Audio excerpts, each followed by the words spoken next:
نحمده ونصلي على رسوله الكريم. أما بعد، أعوذ بالله من الشيطان الرجيم. بسم الله الرحمن الرحيم. رب اشرح لي صدري ويسر لي أمري واحلل عقدة من لساني يفقهوا قولي. رب يسر ولا تعسر وتمم بالخير. اللهم لا سهل إلا ما جعلته سهلا وأنت تجعل الحزن إذا شئت سهلا. اللهم انفعنا بما علمتنا وعلمنا ما ينفعنا وزدنا علما. آمین یا رب العالمین۔ آج ہم انشاءاللہ اللہ کے خاص فضل و کرم سے، اس کی خاص رحمت و توفیق سے، سورۃ النساء کی آیت نمبر 102 سے آنورڈ اپنا سبق دیکھیں گے اور کچھ آیات کو سمجھنے کی کوشش کریں گے۔ سب سے پہلے ہم اسی کی حمد اور اسی کا شکر اور اسی کی تعریف کرتے ہیں جس نے ہمیں یہ وقت اور یہ مہلت عطا فرمائی، جس نے ہمیں یہ وسائل، یہ سہولیات، یہ ضروریات، یہ ٹیکنالوجی، یہ رزق اور بے شمار انعام و اکرام اور فضل و کرم ہمارے اوپر کیا، اور خاص کر جس نے ہمارے دلوں میں یہ ڈالا کہ ہم اس بابرکت کلام کو سمجھنے کی کوشش کریں۔ اللہ تعالیٰ سے دعا ہے کہ اس کوشش میں ہمیں استقامت نصیب فرمائے، اس کی صحیح سمجھ اللہ تعالیٰ ہمیں عطا فرمائے، اس کے ذریعے سے اللہ ہمیں اپنے اور اپنے ساتھیوں کی اصلاح کرنے کی توفیق عطا فرمائے، اور دنیا کے ساتھ ساتھ اللہ ہمیں آخرت کی کامیابی اور بھلائی اور اپنا خاص فضل و کرم ہمارے شامل حال رکھے۔ آمین یا رب العالمین۔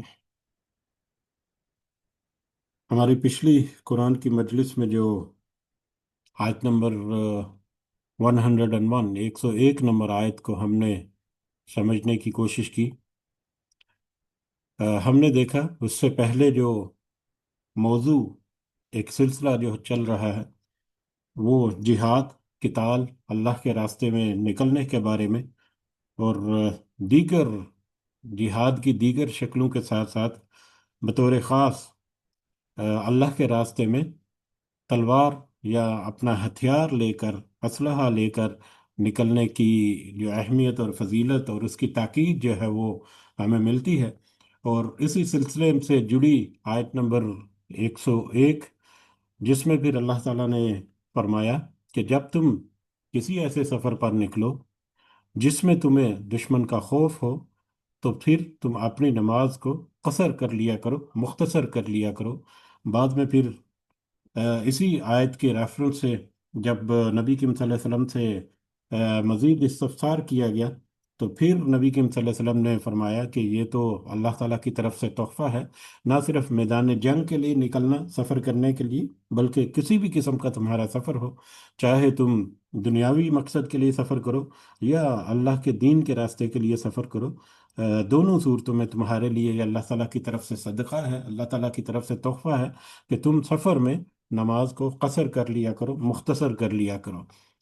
اب یہی جو سلسلہ ہے نماز کو قصر کرنے کا، اس ضمن میں ہم نے ایک آدھ پوائنٹ جو ہے وہ ہم نے یہ بھی دیکھا تھا کہ بہت سارے دیگر احکام ہیں جو کہ استطاعت کے مطابق ہیں۔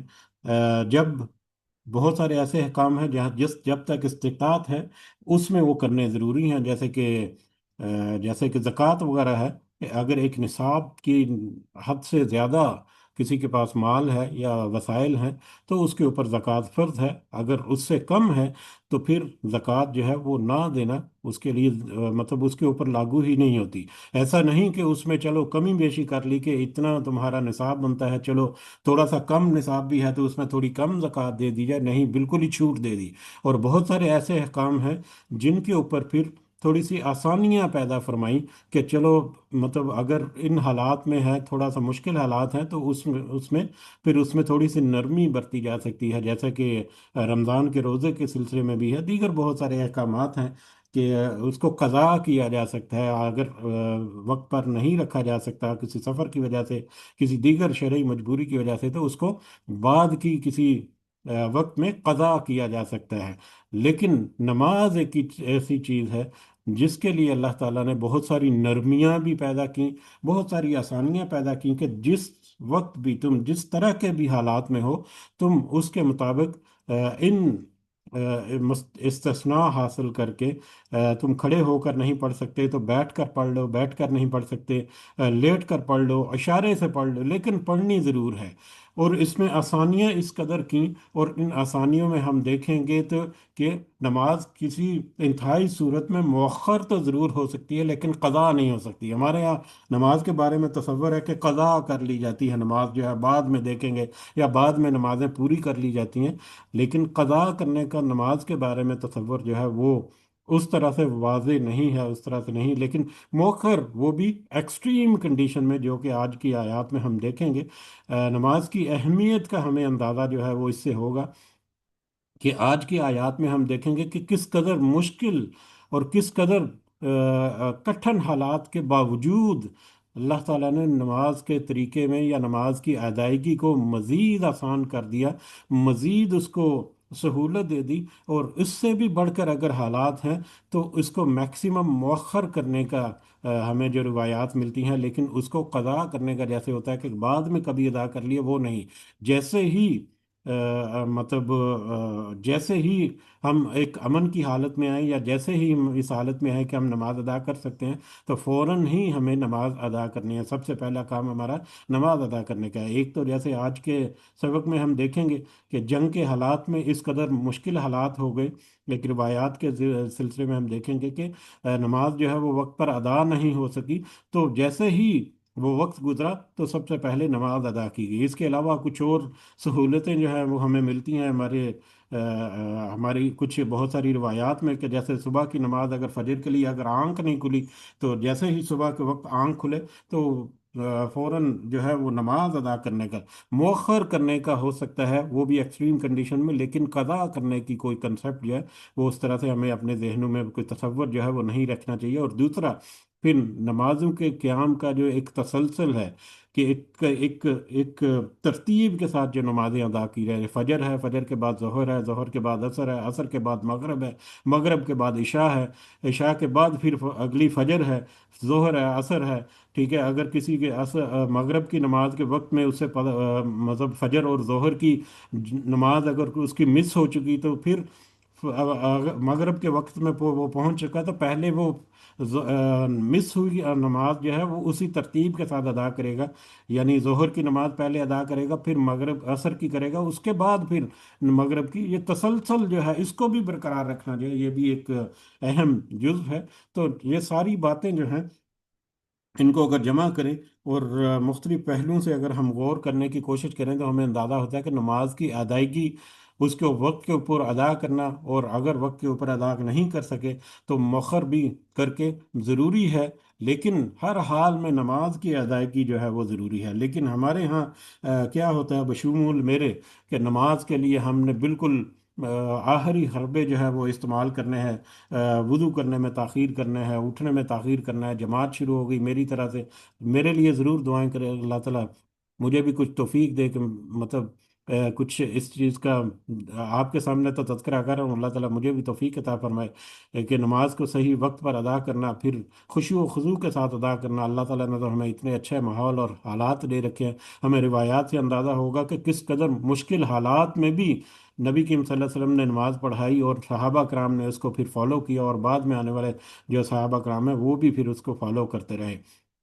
और आज तक ये उसी तरह से इम्प्लीमेंट है। आज तक ये नहीं कि टेक्नोलॉजी के साथ नमाज में भी कोई बहुत सारे इस तरह से मतलब छूट मिल गई, छूट किसी तरह की नहीं है। लेकिन हमारे लिए ये ज़रूरी है कि हम समझ सकें इन आयात की निस्बत से, कि आम हालात के अलावा कठिन हालात में भी नमाज जो है वो किस कदर ज़रूरी है। और फिर हम अपने गिरेबानों में झांके कि हम किस तरह से नमाज को बेतौकीर करते हैं। एक एतबार से कह सकते हैं कि अल्लाह ने बुलाया नमाज की तरफ, और हम शैतान के बुलावे की तरफ भागे भागे जा रहे होते हैं, कहीं लेट ना हो जाए। यकीनन दुनिया की जो चीज़ें हैं वो भी हैं, आसानियाँ अल्लाह ताला ने अता फरमाई हैं। बहुत मजबूरी की सूरत में तुम मतलब जमात के साथ अदा करो, जमात के साथ नहीं अदा कर सकते वक्त के ऊपर, बाद में जमात अपनी करा सकते हैं। हमारे मुल्क में जैसे पाकिस्तान इंडिया वगैरह में मतलब जमात के टाइम निकलने के बाद दूसरी जमात जब कराई जाए तो उसके ऊपर भी इतराज़ात उठ जाते हैं। जबकि अरब में हम देखें तो सुबहान अल्लाह क्या ही माहौल मिलता है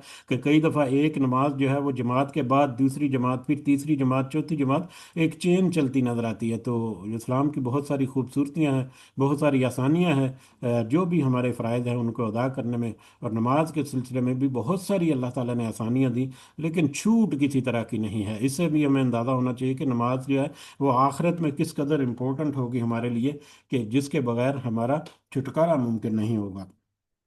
तो बहरहाल हम अपने सबक की तरफ आते हैं, और मुख्तसर अंदाज में आज का जो मौजू है उसको हम कुछ रिवायात की रूह से हम समझने की कोशिश करेंगे। नमाज की इम्पोर्टेंस जो है वो सबसे ज़्यादा ज़रूरी है। आम हालात में हमारे पास उस तरह के मतलब मुश्किलात नहीं आती आम तौर पर, लेकिन जंग में जो हम निकले हुए हैं लोग, उनके लिए यकीनन बहुत सारे मुख्तलिफ तरह के हालात होते हैं। वो मुख्तलिफ इनके पहलू के मुताबिक इस पर अमल भी कर सकते हैं, और यकीनन करते हैं वो जो सही मानों में अल्लाह के रास्ते पर निकले हैं। लेकिन आम हालात में जो लोग बैठे हैं उनको कम अज़ कम इस बात का इदराक होना चाहिए कि नमाज की अदायगी किस कदर ज़रूरी और किस कदर अहम है, और इसमें किसी तरह की छूट नहीं है। तो लिहाजा आयत नंबर 101 में हमने जो देखा था, वह इज़ा ज़रब तुम फिल अर्ज़ी, और जब तुम सफ़र में निकलो तो नहीं है तुम पर कोई गुनाह कि तुम कसर कर लो अपनी नमाज को। हाँ, अगर तुम्हें रास्ते में किसी दुश्मन का खौफ है तो तुम नमाज को कसर कर लो। बेशक तुम्हारा दुश्मन जो है उसकी तो यही ख्वाहिश है या कोशिश है या उसका तो यही नज़र है कि किसी तरह से वो तुम्हारे साथ तुम्हें नीचा करे, क्योंकि बेशक काफिर जो है वो तुम्हारा वाज़िह दुश्मन है। आयत नंबर 102 से हमारा आज शुरू होता है सबक। औज़ु बिल्लाहि मिनश शैतानिर रजीम। वइज़ा कुन्त फ़ीहिम फ़अक़मत फ़इज़ा कुन्त फ़ीहिम, और जब आप मौजूद हों उनमें, फ़अक़मत लहुमुस्सलात, तो फिर आप खड़ी करें नमाज उनके लिए। फलतकुम, तो चाहिए कि खड़ी हो ताइफतुन, एक जमात, मिनहुम, तो उनमें से, माका, तेरे साथ, चाहिए कि तुम्हारे जो लश्कर है उनमें से एक जमात जो है वो तुम्हारे साथ, आपके साथ खड़ी हो। वलयाखुजू असलिहतहुम, और वो सब अपने हथियार जो हैं वो भी उठाए रखें। अब ये सिलसिला जो है आयत नंबर 102 जो है आज हम देख रहे हैं, और इसी ज़िमन में हम पहले तमहीद के तौर पर, इससे पहले कुछ बात हो सकी कि ये एक एक्सट्रीम कंडीशन में मतलब जो जंग के माहौल है उसमें नमाज कैसे अदा करनी है, उसके बारे में हमें ये तरीका जो है वो इस आयत नंबर 2 में मिलेगा। अ, नमाज जो है वो आमतौर पर तीन तरह की हम कह सकते हैं हो सकती है। एक तो है नमाज जो आम हालात में होती है, जो कि मुकम्मल नमाज है। दूसरी नमाज है जो कि सफ़र की सूरत में हो सकती है, जिसमें कसर करने की अल्लाह ताला ने इजाज़त दी, बल्कि हदिया जो है वो कसर करने का दिया। और ये आम सफ़र जो है वो अल्लाह के रास्ते में भी हो सकता है, जिहाद के लिए भी, और दीगर भी किसी मामलात में। तीसरी कंडीशन जो है वो मैदान जंग में, जब जंग जो है वो जारी हो, दुश्मन सर पर खड़ा है, तो उसमें भी एक तो ये है कि जंग के लिए फौजें तैयार हैं कि अभी हमला हुआ, कि अभी हमला हुआ, उस कंडीशन में नमाज कैसे अदा होगी। और फिर जब जंग जो है वो जारी है, तलवारें आपस में चल रही हैं, असलहा जो है वो चल रहा है, तलवारें नंगी हैं, खून बह रहा है, उस हालत में फिर नमाज को किस तरह से अदा करना है वो भी हमें अंदाज़ा होगा आज के ही सबक में। तो लेकिन तीनों कंडीशन में, चारों कंडीशन में नमाज को अदा करना जो है वो किस कदर, और फिर इस कदर बढ़कर है कि फिर नमाज को मौखर किया जा सकता है सिर्फ उस वक्त तक जब तक कि जंग की वो एक्सट्रीम कंडीशन जो है वो छट ना जाए, और ज़रा सा हल्का सा तुम्हें मौका मिले तो तुम नमाज अदा करो। सही मुस्लिम की एक रिवायत है, हज़रत अब्दुल्ला बिन अब्बास रज़ी अल्लाह तआला अन्हु बयान करते हैं कि अल्लाह ताला ने तुम्हारे नबी की ज़ुबान से हज़र में चार, यानी कि मतलब मुकीम के लिए चार, सफ़र में दो, और खौफ में एक रकत नमाज फ़र्ज की है। अल्लाह ताला ने तुम्हारे नबी की ज़ुबान से सल्लल्लाहु अलैहि वसल्लम खज़र में चार, सफ़र में दो और खौफ में एक नमाज फ़र्ज, एक रकत नमाज फ़र्ज की है। यानी मैदान जंग में जब खौफ का इंतहाई आलम हो तो एक रकत जो है नमाज फ़र्ज है। अगर एक रकत भी पढ़ना मुमकिन नहीं तो फिर जैसे ही हालात थोड़े से ठंडे हों, नमाज के लिए मौजू हों, तो फिर तुम फ़ौरन जो है वो नमाज को अदा कर लो। अब सलातुल खौफ का जो एक तरीका जो है वो तज़किरा हुआ, इसी तरीके से मंसूब एक रिवायत जो है जो कि के तिरमिज़ी में हमें मिलती है। ये रिवायत को हम अगर देखें तो हमें इससे अंदाज़ा होता है कि नमाज जो है वो किस कदर ज़रूरी है। ये तिरमिज़ी की रिवायत में इसी सूरह निसा के की तफसीर के ज़िमन में ये रिवायत जो है वो मतलब मरवी है। हज़रत अबू हुरैरा रज़ी अल्लाह तआला अन्हु बयान करते हैं कि रसूलुल्लाह सल्लल्लाहु अलैहि वसल्लम ने जब जबखान जबखनान और असफान, ये कुछ दो इलाके हैं, उनके दरमियान पड़ाव फरमाया। एक एक एक जंग के लिए एक पड़ाव फरमाया नबी करीम सल्लल्लाहु अलैहि वसल्लम ने। मुशरिकीन ने जो कि सामने खड़े थे, उन्होंने आपस में मशवरा किया या आपस में बात की कि इन मुसलमानों की एक ऐसी नमाज है जो उनको उनके बापों और बेटों से ज़्यादा महबूब है, और वो नमाज असर है। लिहाजा तुम अपने असबाब जमा करो और उन पर यकबारगी हमला कर दो। चुनांचे जिब्राइल अलैहिस्सलाम नाजिल हुए। उन्होंने रसूलुल्लाह सल्लल्लाहु अलैहि वसल्लम को हुक्म दिया कि अपने साथियों को दो हिस्सों में तकसीम कर लो। एक हिस्से को आप नमाज पढ़ाएं और इसी असना में एक हिस्सा जो है वो दुश्मन के मुकाबले में उनके पीछे खड़ा रहे। वो अपनी ढालें और अपने हथियार पहने रखें। फिर दूसरा हिस्सा आगे आए और आप सल्लल्लाहु अलैहि वसल्लम के साथ नमाज पढ़े, और ये लोग जो नमाज पढ़ रहे थे अपनी ढालें और हथियार पहन लें। इस तरह हर गिरोह जो है वो एक उसकी एक एक रकत नमाज हो जाएगी और रसूलुल्लाह सल्लल्लाहु अलैहि वसल्लम की दो रकतें हो जाएंगी। ये तिरमिज़ी में मरवी है। इससे हमें नमाज का ना सिर्फ तरीका जो है वो मत मिलता है कि मैदान जंग में जब दुश्मन जो है वो सामने खड़ा इंतजार कर रहा है कि मुसलमान जो है वो ज़रा सा मतलब अपनी जगहों से हिले, ज़रा सा वो वीक हो या ज़रा सा कोई उनको मौका मिले तो फौरन से उनके ऊपर टूट पड़े। तो ऐसी कंडीशन में, और जबकि इस रिवायत में है कि असर की नमाज के लिए वो आपस में मशवरा कर रहे हैं, आपस में बात कर रहे हैं कि ये एक ऐसी नमाज है जिसको वो नहीं छोड़ेंगे। तो देखना जैसे ही ये नमाज के लिए जरा से उसकी तरफ मुतवज्जह हूं तो तुम उनके ऊपर यकदम से हमला कर देना। और इसी सिचुएशन को डिफ्यूज करने के लिए ये भी हो सकता था कि इस तरह की कोई मतलब हुक्म नाजल होता कि ठीक है, आप देखें दुश्मन आपके सामने टूट पड़ने के लिए रेडी है, आप थोड़ा सा मौखर कर लें, इंतज़ार करें कि कहीं ऐसा ना हो कि तुम आपको नुकसान पहुंचाए। नहीं, नमाज में मज़ीद तखफीफ करके उसको तकसीम करके ग्रोह को अलग अलग मतलब टोलियों की शक्ल में नमाज अदा करने का, एक रकत अदा करने का हुक्म आ गया। लेकिन नमाज को तर्क करने का वहां पर भी हुक्म नहीं हुआ, क्योंकि ये सिचुएशन ऐसी थी कि अभी जंग जो है वो उस तरह से जारी नहीं है। फौजें आमने सामने खड़ी हैं और एक दूसरे की ताक में है कि कब हमला शुरू करें। और ऐसी कंडीशन में भी इस रिवायत के मुताबिक एक रकत जो है दो ग्रोह में तकसीम करके उन लश्कर को एक रकत नमाज अदा करना जो है वो उसका हुक्म जो है सादर हो गया। यानी नमाज खौफ जो है सलातुल खौफ की इजाज़त नहीं, बल्कि सलातुल खौफ का हुक्म जो है वो इस आयत में हमें मिलता है, या इस रिवायत की रूह से हमें अंदाज़ा होता है। या एक्सट्रीम कंडीशन, खौफ की कंडीशन में भी नमाज अदा करने इसका हुक्म है, इसमें कोई इस्तिस्ना जो है वो हमें नहीं मिलता। तो इससे हमें, इस रिवायत से हमें अंदाज़ा होता है कि ये किस कदर मुश्किल हालात में भी नमाज को अदा करना जो है वो किस कदर ज़रूरी है। तो नमाज का ये तरीका जो है, जो इस आयत में हमें पता चलता है मुख्तलिफ रवायात से, या मुख्तलिफ जो हमारे जो अव्वल दौर के जो मुफसरीन हैं या जो कुरान की शरह लिखने वाले हैं, उन्होंने मतलब तذکرہ किया है कि नबी करीम सल्लल्लाहु अलैहि वसल्लम ने 14 मरतबा सलातुल खौफ जो है वो पढ़ाई। 14 मरतबा मुख्तलिफ मौके पर नबी करीम सल्लल्लाहु अलैहि वसल्लम ने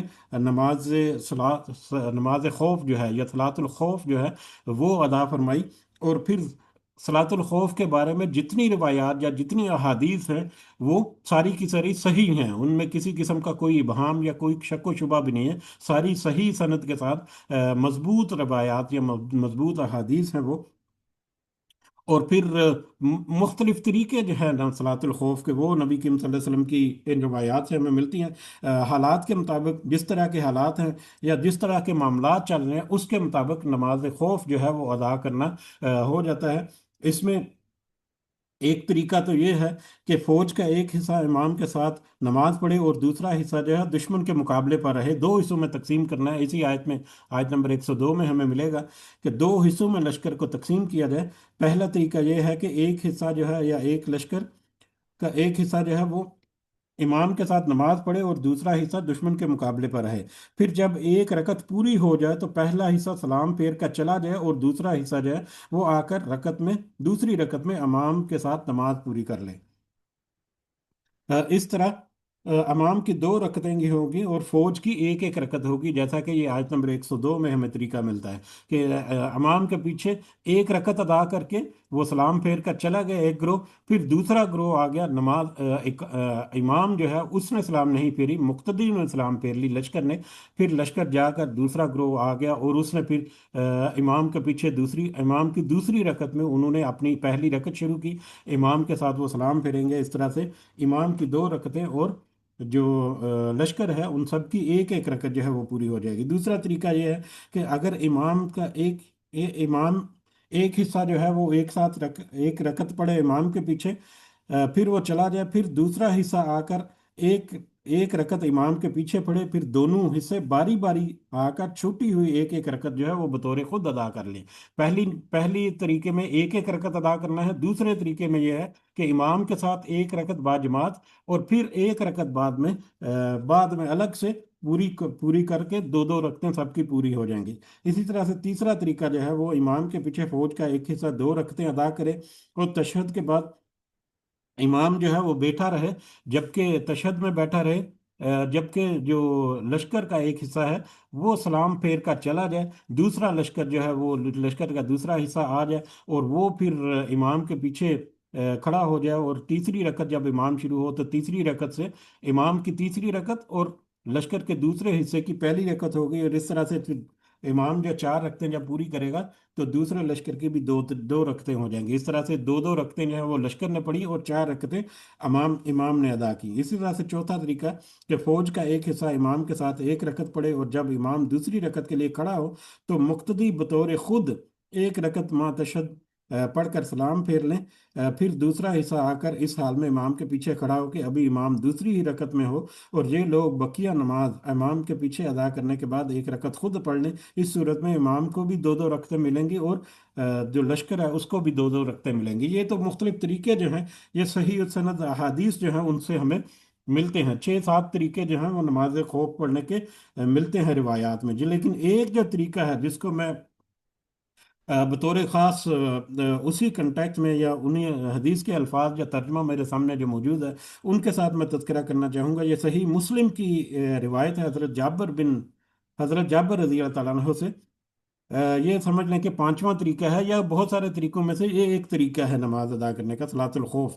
حضرت جابر رضی اللہ تعالیٰ عنہ بیان کرتے ہیں کہ میں نے رسول اللہ صلی اللہ علیہ وسلم کے ساتھ نماز خوف پڑھی، آپ نے ہم کو دو صفوں میں کھڑا کیا، ایک صف رسول اللہ صلی اللہ علیہ وسلم کے پیچھے تھی اور دوسری اس کے پیچھے تھی، دشمن ہمارے اور قبلہ کے درمیان تھا۔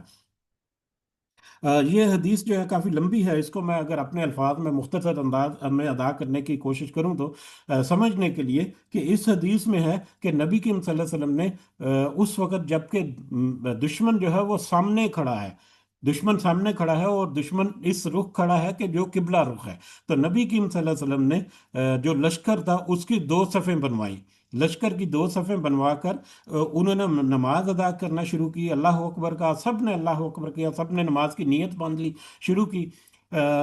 جب قیام مکمل ہوا تو رکوع جب ہوا تو سب نے رکوع کیا، رکوع سے اٹھنے کے بعد جب سجدے میں گئے نبی کریم صلی اللہ علیہ وسلم تو جو اگلی صف تھی نبی کریم صلی اللہ علیہ وسلم کے بالکل ساتھ جو اگلی صف تھی، اگلی صف جو ہے وہ سجدے میں چلی گئی، جبکہ پچھلی صف یا دوسری صف جو ہے وہ اسی طرح سے اپنے اسلحے سمیت اٹینٹو ہو کے وہ اسی طرح قیام کی حالت میں کہنے کے کھڑی رہی۔ نبی کریم صلی اللہ علیہ وسلم نے اور پہلی صف نے سجدہ کیا، ایک رکعت مکمل کی، جب وہ ایک رکعت مکمل کر کے واپس کھڑے ہو گئے تو کھڑے ہونے کے بعد जो पहली सफ थी वो पीछे चली गई और पीछे वाली सफ जो है वो आगे आ गई, क्योंकि पिछली सफ ने पहली रकत जो है वो सजदे वगैरह नहीं किए थे। पहली रकत सफ जो है वो आगे आ गई, और फिर दूसरी सफ ने आगे आकर इसी तरह से नबी करीम सल्लल्लाहु अलैहि वसल्लम के साथ बाकी रकत जो है वो नमाज अदा की। जब वो सजदे में गए तो पिछली सफ जो है वो उसी तरह से अटेंटिव खड़ी गई, क्योंकि पिछली सफ ने पहले एक दफा करके अगली सफ से पिछली सफ में आया, तो पिछली सफ अब जब आगे गई तो वो फिर नबी करीम सल्लल्लाहु अलैहि वसल्लम के साथ उन्होंने दूसरी रकत में सजदे वगैरह किए, और उसके बाद फिर जमात मुकम्मल की और सब ने वहां पर सलाम किया। तो ये इससे अंदाजा होता है कि पूरा लश्कर एक ही साथ में जब नमाज अदा कर रहा है, तो उस कैफियत में भी दुश्मन का इस कदर खौफ है कि आधे जो है लश्कर जो है वो सजूद वगैरह के लिए है, और आधा लश्कर जो है वो असला थामे मतलब अटेंटिव खड़ा है कि कहीं दुश्मन जो है हमला ना कर सके, और उसका मुकाबला जो है उसका मुकाबला करने के लिए रेडी खड़े हैं। तो अब ऐसे हालात में, ऐसे मुश्किल हालात में भी नमाज की जब हमें छूट नहीं, तो फिर हम कौन होते हैं अपनी मर्जी से कि जब दिल किया मतलब अल्लाह ताला हमें हिदायत नसीब फरमाए। इससे ऊपर ज़्यादा बात करना भी, अब सबके अपने अपने गिरेबान हैं, अपने अपने गिरेबानों में जो हम जाएंगे तो ज़रूर हमें कुछ ना कुछ चीज़ें ऐसी मिलेंगी जिसमें हमें फाइन ट्यून करने की हमें आपस में ज़रूरत है। और बतौर ख़ास हमारे बहुत सारे चाहने वाले, हमारे बहुत सारे जिनसे हम मोहब्बत करते हैं, जिनको हम चाहते हैं कि वो भी हमारे साथ आखिरत के फ़ायदों में शामिल हों, तो उनके लिए भी ज़रूर ये मैसेज जो है वो ज़रूर रखें कि बतौर ख़ास नमाज जो है उसकी अदायगी और उसके लिए बतौर ख़ास वक्त निकाल कर उसको अदा करना, इसकी अहमियत जो है वो उजागर होनी चाहिए। और इन दो आयात, मेरा ख्याल है ये दो आयात जो हैं नमाज के बारे में, बहुत सारी दीगर रिवायात के साथ साथ साथ ये आयत नंबर 101 और 102 जो हैं, यही काफ़ी होनी चाहिए कि नमाज की अहमियत के ऊपर पूरा एक अच्छा खासा मौजू जो है वो बनाकर दूसरों के सामने हम पेश करें। तो बहर ये मेन जो की पॉइंट्स है आज के सबक के, वो हमने ऑलरेडी डिस्कस कर लिए। आगे बढ़ते हैं और इसका तर्जमा पढ़ के इसके मुताबिक हम अपने आज का सबक जो है उसको समझने की कोशिश करते हैं इंशाल्लाह। वापस दोबारा शुरू करते हैं आयत नंबर 110 है। आउज़ बिल्लाहि मिनश शैतानिर रजीम। वइज़ा कुन्त फ़ीहिम फ़अक़मत लहुमुस्सलाता वइज़ा कुन्त फ़ीहिम, जब आप मौजूद हों सल्लल्लाहु अलैहि वसल्लम उनमें। अब जब आप मौजूदगी, नबी करीम सल्लल्लाहु अलैहि वसल्लम की मौजूदगी से, मैंने जो कल तफसीरें पढ़ी हैं उनमें से कुछ कुछ जो है उनका ख्याल है कि ये, क्योंकि नबी करीम सल्लल्लाहु अलैहि वसल्लम खुद मौजूद थे उस लश्कर में, और हर एक की ये ख्वाहिश, शदीद ख्वाहिश होती थी, और ये फितरी ख्वाहिश थी कि नबी करीम सल्लल्लाहु अलैहि वसल्लम की मौजूदगी में अगर वो जमात अदा कराते हैं तो कौन, किसका दिल करेगा कि उनके पीछे जमात अदा करने से, नमाज अदा करने को मिस करें। तो ऐसी कंडीशन में फिर जब नबी करीम सल्लल्लाहु अलैहि वसल्लम बताते खुद मौजूद हैं, तो ऐसी कंडीशन में नमाज सलातुल खौफ का ये तरीका है। लेकिन बाद में बहुत सारे दूसरे मुफस्सिरीन लिखते हैं कि ये तरीका जो है वो बाद में बहुत सारे सहाबा कराम ने इसको राइज भी किया, और इसके इसके मुताबिक नमाज भी पढ़ी। यानी कि फिर सिर्फ नबी करीम सल्लल्लाहु अलैहि वसल्लम की मौजूदगी नहीं, इसके अलावा आज भी ये तरीका जो है वो राइज है। हाँ, अलबत्ता बहुत सारे और आसानियाँ जो हैं उनसे फ़ायदा उठा सकता है, दो ग्रोहों में बनाकर मतलब हर एक जो है नमाज पढ़ा सकते हैं। जो भी एक ग्रोह का एक हिस्सा, एक शख्स जो है वो मोतबर हो नमाज अदा करने के अतबार से, उसकी इमामत में नमाज अदा कर लें, फिर दूसरा ग्रोह अदा कर, बहुत सारे तरीके मुख्तलिफ हो सकते हैं। तो जिसकी बिना पर कुछ जो है उलमा हैं उन्होंने इस बात की तरफ इशारा दिया कि नबी करीम सल्लल्लाहु अलैहि वसल्लम की मौजूदगी में ये तरीका है, लेकिन रिवायात से हमें मिलता है कि बाद में सहाबा ने इसके ऊपर अमल भी किया मुख्तलिफ मौके पर। बहरहाल जब आप सल्लल्लाहु अलैहि वसल्लम उनमें मौजूद हों उस लश्कर में, फ़अक़मत लहुमुस्सलाता, तो आप नमाज खड़ी करें उनके लिए, यानी जब बाजमात नमाज का अहतमाम करें। फल तकुम ताइफतुम मिनहुम माका, तो एक जमात उनमें से, उस पूरे लश्कर के दो हिस्से कर लें, दो ग्रोह कर लें, एक ग्रोह जो है उनमें से वो आपके साथ आए। वलयाखुज़ू असलिहतहुम, चाहिए कि वो सब पकड़े रखें अपने हथियार को, वो अपने हथियारों को ना उठाएं। अब उस वक़्त के हथियार आजकल जो है वो भी कुछ यूनिफॉर्म वगैरह या कुछ मतलब प्रोटेक्टिव इक्विपमेंट जो है वो लगे होते हैं यूनिफॉर्म के साथ, जैसा कि मतलब कुछ सेंसर्स वगैरह होते हैं, कुछ डिटेक्टर्स वगैरह होते हैं, कुछ ग्लासेस वगैरह ऐसे होते हैं जो कि दूर से देखने को आजकल की टेक्नोलॉजी के मुताबिक। लेकिन उस वक़्त जो है वो ज़िरा पहनी जाती थी जो कि लोहे की होती थी, जो कि एक बड़ा सख्त जो है वो जंगी लिबास है। उसके अलावा वो ज़िरा जो है वो फिर सर के ऊपर जो है वो आहनी टोपी یا وہی لوہے کی یا مطلب دھات وغیرہ کی ٹوپی جو ہے، پھر ہاتھوں میں بھی گلوز وغیرہ اسی طرح سے، اور پھر اسلحہ وغیرہ. تو اس وقت کا لباس جو ہے وہ بھی بڑا سخت ہوتا تھا. اور پھر تیر وغیرہ چلانے کے لیے جو پورا اس کا سامان ہے، یا تلوار وغیرہ، اور تلوار بھی اچھی خاصی وزنی ہوتی تھی. تو اس اعتبار سے اسلحہ رکھنا اس وقت بھی ایک مشقت کا کام تھا. آج بھی اگر ہم دیکھیں پورا اکوپمنٹ، اگر جب دیکھیں ایک فوجی کو لگے ہوئے، تو آج بھی ہمیں یہ صورت نظر آتی ہے اج کی ٹیکنالوجی کے اعتبار سے. اور پھر اس نماز کے دوران پھر وہ اسلحہ جو ہے وہ پکڑے رکھیں، یعنی زرہ وغیرہ ایسا نہیں کہ اس کو چھوڑ دیں. اس کو پورا اٹینٹو ہو کے نماز بھی ادا کرنی ہے. جو لشکر جو ہے وہ کھڑا ہے وہ تو کھڑا ہے، جو نماز ادا کر رہے ہیں وہ بھی اپنے اسلحے سمیت نماز ادا کریں گے. فائدہ سجدو فَلْيَكُونُوا مِنْ وَرَائِكُمْ. تو جب وہ سجدہ کر لیں، یعنی پہلی رکعت جب مکمل کر لیں، تو چاہیے کہ ہو جائیں آپ کے پیچھے. پہلا جو گروہ جو آپ کے ساتھ نماز ادا کر رہا ہے، اس کا چاہیے کہ وہ آپ سے پیچھے ہو جائے، اپنی نماز مکمل کر کے پیچھے چلا جائے. یا دوسرا آخری طریقہ جو میں نے کیا کہ نماز رکوع کرنے کے بعد وہ پچھلی صف میں چلا جائے. وَلْتَأْتِ طَائِفَةٌ أُخْرَى طَائِفَةٌ أُخْرَى. اور چاہیے کہ دوسرا گروہ جو ہے وہ آگے بڑھے. لم یصلوا جس نے نماز نہیں پڑھی تھی پہلے، فل یسلو معک، پھر وہ چاہیے کہ وہ نماز ادا کرے آپ کے ساتھ. پھر دوسرا گروہ جو ہے وہ آگے بڑھے اور وہ آپ کے ساتھ نماز ادا کرے. وَلْيَأْخُذُوا حِذْرَهُمْ وَأَسْلِحَتَهُمْ. اور چاہیے کہ وہ سب لیے رکھیں اپنے بچاؤ اور اپنے ہتھیار، یعنی اپنا اسلحہ اور اپنے جو ڈیفینسو جو بھی اکوپمنٹ ہیں اس کو اپنے ساتھ رکھیں. اٹینٹو رہ کر یہ نماز ادا کرنی ہے. وَدَّ الَّذِينَ كَفَرُوا. اس طرح سے آپ دیکھیں یہاں پر دو جو گروہ ہیں، ایک گروہ نے پہلے آ کر ایک رکعت نماز ادا کی نبی کریم صلی اللہ علیہ وسلم کے ساتھ، وہ پیچھے چلا گیا یا واپس میدان جنگ میں چلا گیا. اور بھی دوسرا گروہ آ کر دوسری رکعت میں نبی کریم صلی اللہ علیہ وسلم کے ساتھ شامل ہوا، اور اس نے بھی دوسری ادا کر لی رکعت نبی کریم صلی اللہ علیہ وسلم کے ساتھ. اس حال میں کہ دونوں گروہ جو ہیں وہ نماز کے دوران بھی اپنے اسلحہ جو ہے وہ ان کے پاس موجود تھا. وَدَّ الَّذِينَ كَفَرُوا لَا تَغْفُلُونَ عَنْ أَسْلِحَتِكُمْ. چاہتے ہیں وہ لوگ جن سب نے کفر کیا یا کافر جو ہیں، یہ تو یہی چاہتے ہیں کاش کہ تم سب غافل ہو جاؤ اپنے اسلحے سے، وہ امتیاتکم، اور اپنے سامان سے.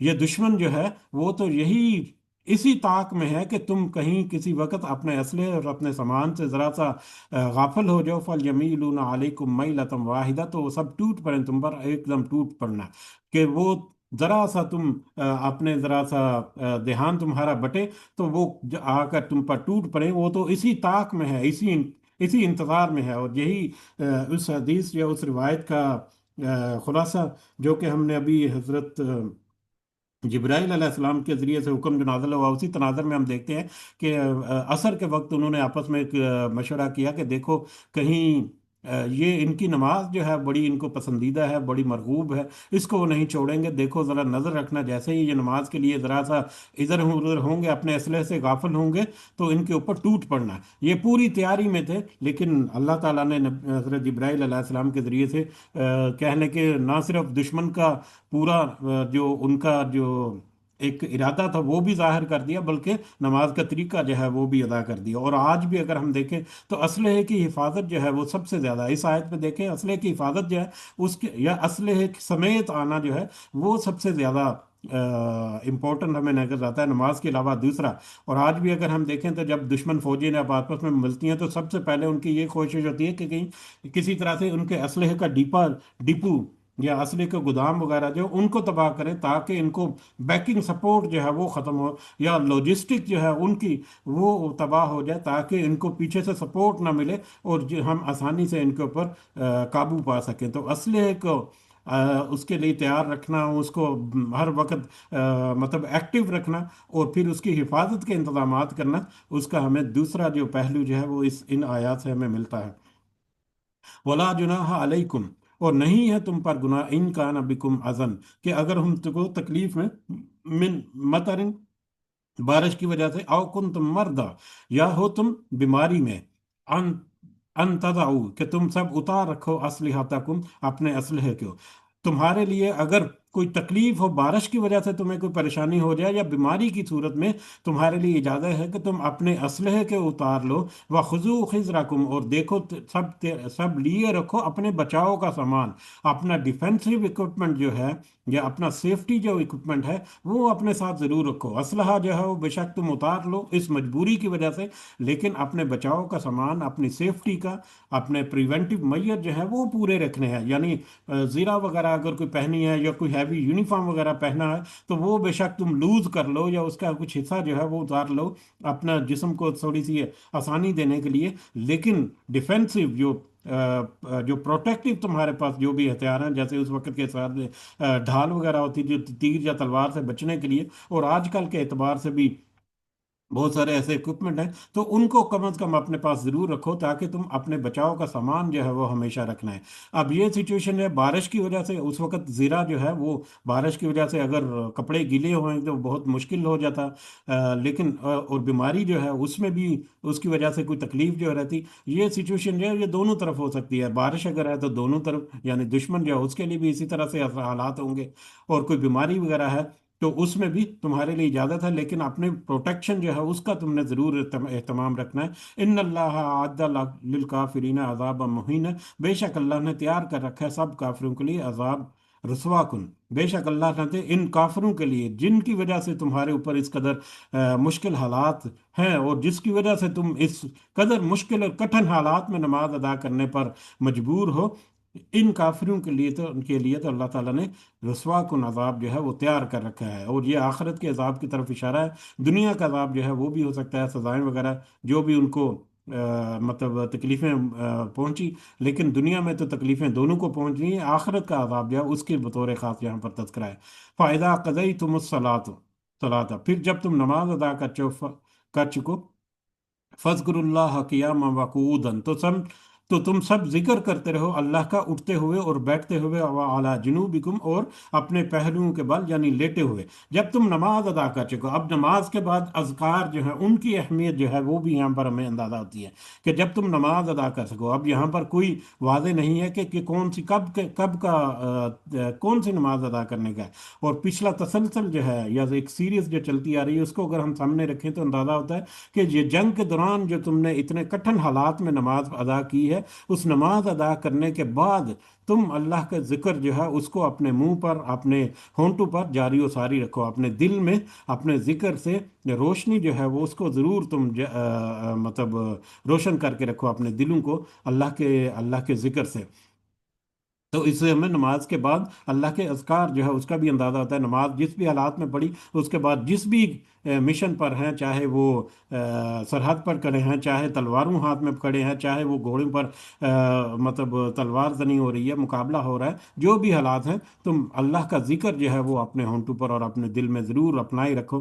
फ़ाइज़ फ़ाइज़तमन फ़ाइज़ फ़ाइज़त मा अनंतुम, पर फिर जब तुम इत्मीनान पालो, फ़ाक़ीमुस्सलाता, तो तुम नमाज करो कायम, तो तुम सब नमाज कायम करो जब तुम इत्मीनान पालो। यानी अब जब जंग के हालात एक्सट्रीम कंडीशन में तो ये तरीका है नमाज अदा करने का, लेकिन जब ज़रा सा तुम्हें मतलब मौका मिले कि तुम नमाज जो है वो इत्मीनान से अदा कर सकते हो, तो ऐसी सूरत में तुम इत्मीनान से नमाज जो है वो अदा करो। जो कि सफ़र की या कसर की नमाज जो है, अगर कसर में है तो सॉरी सफ़र में है तो अगर तो या मैदान जंग में है तो 2 रकत है, अदरवाइज पूरी 4 रकत नमाज अदा करना। जंग के दरमियान भी कुछ एक पाज आ जाता है या टेम्पररी जंग बंदी हो जाती है, या कह लेकिन डायलॉग जब होते हैं उस दौरान में कुछ आर्जी तौर पर जंग जो है वो उसको मौखर किया जाता है। तो ऐसी कोई भी सिचुएशन हो तो ऐसी सूरत में तुम हालात के मुताबिक इत्मीनान जब तुम पढ़ लो तो तुम सही तरीक़ों से खुजू के साथ नमाज जो है वो अदा करो। इन्न सलाता कानत अलल मुमिनीन किताबम मौकूता, बेशक नमाज है सब मोमिनों पर फ़र्ज मुकर्रर औकात में। इसकी वजह यह है, या नमाज अदा करने के सिलसिले में इस कदर अल्लाह ताला ने सहूलतें तुम्हें दी, लेकिन नमाज की छूट नहीं है। उसकी वजह यह है कि नमाज तुम्हारे ऊपर एक ऐसा फ़र्ज है जो कि मुकर्रर वक्त पर अदा करना ज़रूरी है। बेशक नमाज है तुम सब मोमिनों पर फ़र्ज मुकर्रर औकात में है, यानी जो नमाज के जो वक्त मुख्तस हैं उनमें तुम्हारे लिए ज़रूरी है कि तुम नमाज को अदा करो। नमाज को छोड़ना तुम्हारे लिए ज़रूरी नहीं है। नमाज को छोड़ने की तुम्हारे लिए कोई कोई गुंजाइश नहीं है। हाँ, नमाज को तुम अदा करो अपनी वक्त के ऊपर, ये तुम्हारे लिए ज़रूरी है। हाँ, अगर वक्त के ऊपर इंतहाई कठिन हालात की सूरत में अगर तुम नमाज अदा ना कर सको, तो ऐसी सूरत में कुछ हमें जो एक थोड़ा सा नमाज को थोड़ा सा मौखर करने का एक कुछ रिवायात से हमें पता चलता है। जैसा कि सही बुखारी की एक रिवायत है, हजरत अनस रजी अल्लाह तआला अन्हु बयान करते हैं कि मैं तस्तर किले की फतह के वक्त मौजूद था, जब फजर रोशन हो रही थी और लड़ाई शदीद भड़क उठी थी। यानी फजर के वक्त लड़ाई शदीद भड़क उठी थी, और फजर का वक्त जो है वो भी निकल गया, तो नमाज पढ़ ही नहीं सके हम, फजर की नमाज। चनांचे दिन बुलंद होने पर हमने वो नमाज हजरत अबू मूसा अशरी जो है रज़ी अल्लाह तआला अन्हु उनके साथ पढ़ी। अल्लाह ताला ने हमें फतह अता फरमाई। हजरत अनस कहते हैं कि मुझे दुनिया और माफीहा, दुनिया और जो कुछ दुनिया में सब कुछ मिल जाए तब भी मुझे इतनी खुशी ना हो जितनी खुशी उस नमाज के अदा करने से हुई। यानी इस कदर जंग जो है वो गर्म था माहौल जंग का, कि फजर की नमाज पढ़ने की मोहलत ही ना मिली, कि सूरज जो है वो बुलंद हो गया और नमाज फजर का नमाज का वक्त जो है वो गुजर गया। तो जैसे ही उनको थोड़ा सा मौका मिला, तो वैसे ही उन्होंने सबसे पहले नमाज अदा की, और वो सबसे पसंदीदा नमाज थी हजरत अनस रजी अल्लाह तआला अन्हु की। तो इन एक्सट्रीम कंडीशन में, जबकि हमें उस हालत में भी नमाज पढ़ने की का मौका ना मिले, तो ऐसी सूरत में एक तो इजाज़त ये भी है, जो कि कुछ रवायात में मिलती हैं, कि अगर तुम मैदान जंग में उस तरह से नमाज अदा नहीं कर सकते, तो तुम चाहे अपनी सवारी पर हो, वहीं पर तुम एक रकत नमाज अदा कर लो, या इशारे से तुम नमाज अदा कर लो एक, लेकिन तुम्हें नमाज अदा करनी है। यानी नमाज जंग के दौरान जो एक तरीका जो है बताया गया, 6-7 तरीके उसके मुख्तलिफ अंदाज है, अगर वो भी मुयसर ना हो या उस तरह से भी मुमकिन ना हो, तो तुम सवारी पर बैठे हो तो वहीं पर तुम अदा कर लो, नमाज इशारे के जरिए से अदा कर लो, लेकिन नमाज तुम अदा करोगे, एक रकत तुम अदा करो। अगर उसका भी तुम्हें मौका ना मिले, तो ऐसी सूरत में मौखर की सूरत है कि तुम नमाज जैसे ही तुम्हें मौका मिले वक्त के बाद फौरन से तुम नमाज अदा करो। ये मौखर जो है इस एक्सट्रीम कंडीशन में है, लेकिन हमारे यहाँ मौखर जो है वो बड़ी आसानी से हम करते हैं। अल्लाह ताला मुझ समेत हम सबको सही मानों में रहनुमाई दे, और सही मानों में अपने आप की इस्लाह करने की तौफीक अता फरमाए, आमीन।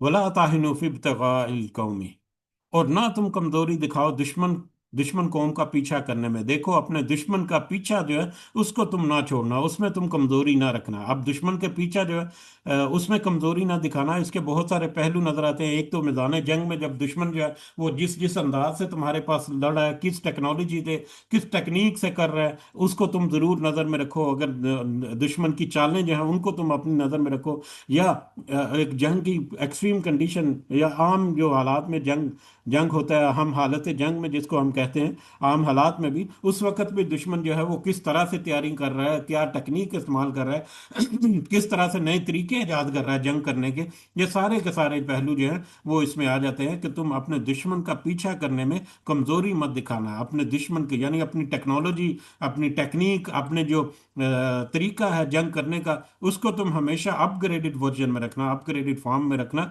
दुश्मन के ऊपर भी नजर रखो कि वो क्या कर रहा है, जदीद टेक्नोलॉजी भी तुम अप्लाई करो, जदीद तरीके भी तुम अप्लाई करो, ताकि तुम मैदान जंग में तुम्हारा जब दुश्मन से मुकाबला हो तो तुम्हारी कमजोरी, तुम कमजोर ना पड़ो। इन तकून तअलमून, अगर तुम हो तुम सब तकलीफ उठाते, फ़इन्नहुम यअलमून कमा तालमून, तो बेशक वो काफिर भी तो तकलीफ उठाते हैं जैसा कि तुम तकलीफ उठा रहे हो। अगर तुम तकलीफ उठा रहे हो दुनियावी एतबार से, तो काफिर भी तो तुम्हारी तरह तकलीफ उठा रहे हैं। यानी मैदान जंग में जिस तरह तुम्हें मतलब चोटें लग रही हैं, या तुम्हारे लोग जो हैं वो शहीद हो रहे हैं, कत्ल हो रहे हैं, इसी तरह से दुश्मन जो है उनके साथ भी तो ज़ाहरी एतबार से या दुनियावी एतबार से यही तुम सिलसिला चला है। लेकिन तुम्हारे और तुम्हारे दुश्मन के दरमियान फ़र्क क्या है? फ़र्क ये है कि वतरजून मिनल्लाहि, तुम उम्मीद रखते हो अल्लाह से, मा ला यरजूना, जबकि वो उनको कोई उम्मीद नहीं। वो तो दुनिया की जंग लड़ रहे हैं, दुनिया में उनको अगर कोई कामयाबी मिलेगी तो उसको उसके उसके ऊपर वो लذतें उठा लेंगे, या उसके ऊपर वो मतलब फायदे उठा लेंगे। लेकिन आखिरत में उनके लिए तो कुछ नहीं, ना ही उनके लिए कोई उम्मीद है, ना ही आखिरत पे उनकी कोई नज़र है। लेकिन तुम्हारे लिए तो दुनिया की तकलीफें उनकी तरह हैं, लेकिन इसके नतीजे में دنیا میں تمہیں اللہ تعالیٰ غلبہ عطا کرتا ہے، اور دنیا میں غلبہ عطا کرے یا نہ کرے، تمہاری کوشش تو باہر موجود ہے، اس کوشش کو اللہ تعالیٰ ضائع نہیں کرے گا، اور اس کوشش کے بدلے تمہیں تو امید رکھتے ہو کہ تمہیں اللہ تعالیٰ آخرت میں ایک بہترین بدلہ جو ہے وہ عطا کرے گا۔ یہ فرق ہے تمہارے اور کافروں کے درمیان، کہ کافروں نے تو دنیا میں کوئی فائدہ اٹھا لیا یا دنیا میں تکلیفیں برداشت کر کے مر کھپ گئے، لیکن تم نے دنیا میں جو فائدے اٹھائے، لیکن اس کے ساتھ ساتھ تکلیفوں کے ساتھ ساتھ تمہیں آخرت میں بھی فائدے ملیں گے، جن کا تمہیں دنیا میں کوئی مطلب گمان بھی نہیں کر سکتے کہ کس قدر بڑھ کر ہوں گے۔ وکان اللہ علیم حکیمہ، اور اللہ تعالیٰ خوب جاننے والا اور حکمت والا ہے۔ یقیناً اللہ تعالیٰ ہر ایک کو، اس کے معاملات کو خوب اچھی طرح سے جاننے والا ہے، اور اس کے فیصلے اور اس کے جو جو بھی تدبیریں ہیں وہ سب حکمت بری ہیں۔ اللہ تعالیٰ سے دعا ہے کہ اللہ تعالیٰ ہمیں آج کے موضوع میں جو نماز کی اہمیت ہے، اس کی صحیح سمجھ ہمارے دلوں میں اتار کر اس کے مطابق ہمیں اپنی اصلاح کرنے کی توفیق عطا فرمائے۔ آمین یا رب العالمین، وما علینا الا البلاغ المبین۔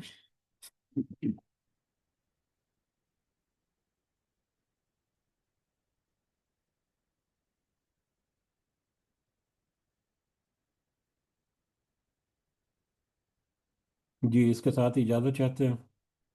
سب کو دعاؤں میں ضرور یاد رکھیں۔ اللہ تعالیٰ سب کا حامی ناصر ہو۔ ہمارے معاملات میں اللہ تعالیٰ اپنی خاص مدد اور خاص آسانیاں ہمیں عطا فرمائے۔ ہماری نیک اور جائز حاجات اور خواہشات ان کو ہمارے لیے آسان کرے، اور دنیا کے بے شمار رزق میں سے اللہ تعالیٰ ہمیں دنیا کے ساتھ ساتھ آخرت کمانے کی بھی توفیق عطا فرمائے۔ آمین یا رب العالمین۔ رب ارحمہما کما ربیانی صغیرہ۔ ربنا آتنا فی الدنیا حسنہ وفی الآخرۃ حسنہ وقنا عذاب النار۔